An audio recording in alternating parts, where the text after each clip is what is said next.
Welcome once again to Musings by Danon. Today we're going to take a break from the usual topic covering the various archetypes in Commander. There are only a few left, but I don't have the experience playing those kinds of decks. I've never built a Cycling or Madness deck, so I don't trust myself to do a video on those archetypes.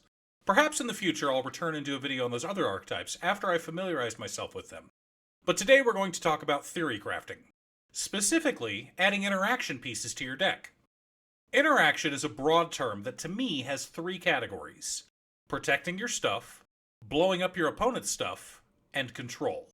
Let's talk about control first.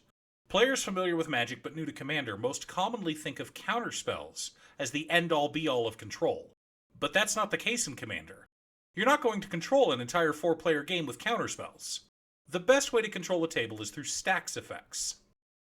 Stacks is an oft-hated term in Commander, but the reality is, some of the best interaction pieces in the format are stacks pieces.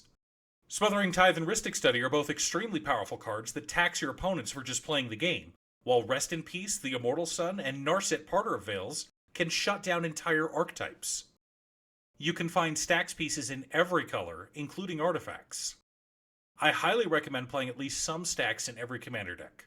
And you can choose which stacks pieces work best with your deck's archetype. If you're running an Angels deck where most of your creatures have Vigilance, you can run cards like Meekstone or Storage Matrix to stop your opponent's creatures from untapping. If you're running a combo deck, you can run cards like Grand Abolisher, Tidal Barracuda, or Teferi Time Raveler to ensure you don't get interrupted on your turn. If you're running a slower deck that takes a while to get going, you can run cards like Rule of Law or God Pharaoh Statue to slow the game down long enough for your deck to do its thing. Many players don't like running stacks at all, though, and for them, I recommend running Spot Removal.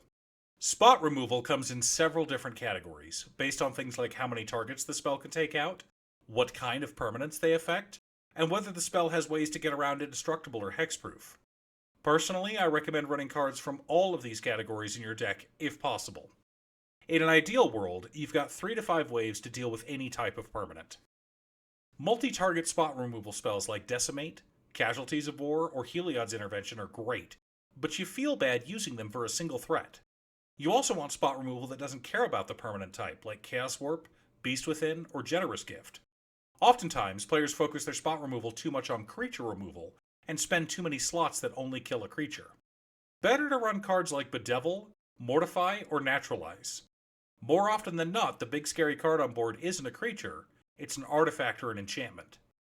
Speaking of artifact removal, Abrade is a card I recommend putting in nearly every deck that runs red.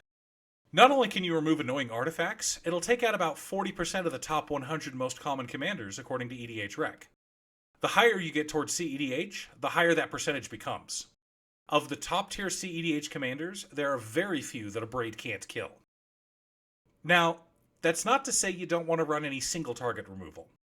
As I stated earlier, the Immortal Sun completely shuts down the Super Friends archetype, so I recommend running at least 4 or 5 artifact removal cards in any Super Friends deck.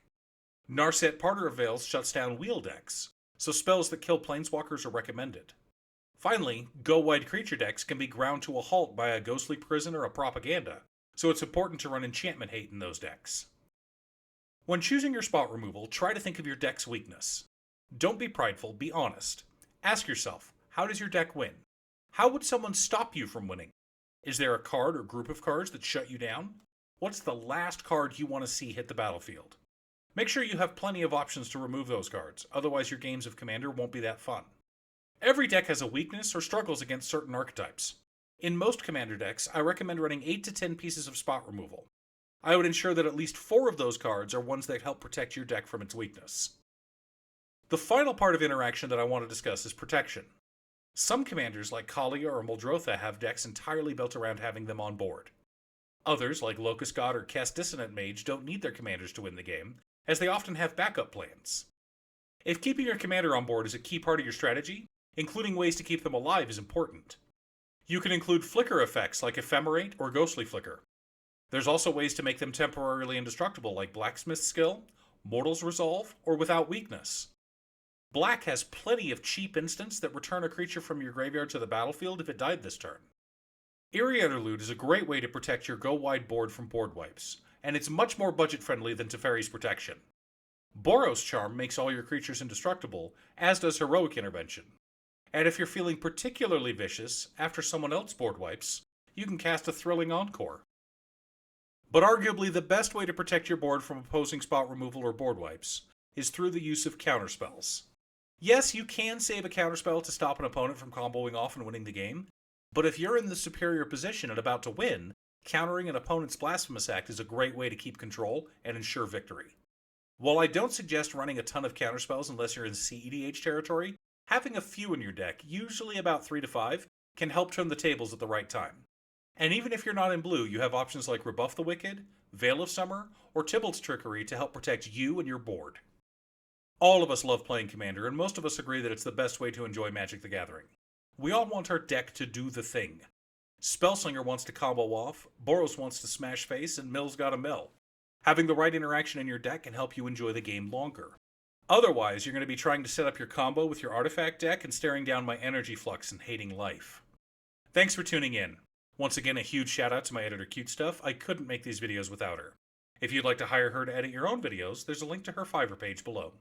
Please like and subscribe for more content, and I'll see you all again next time.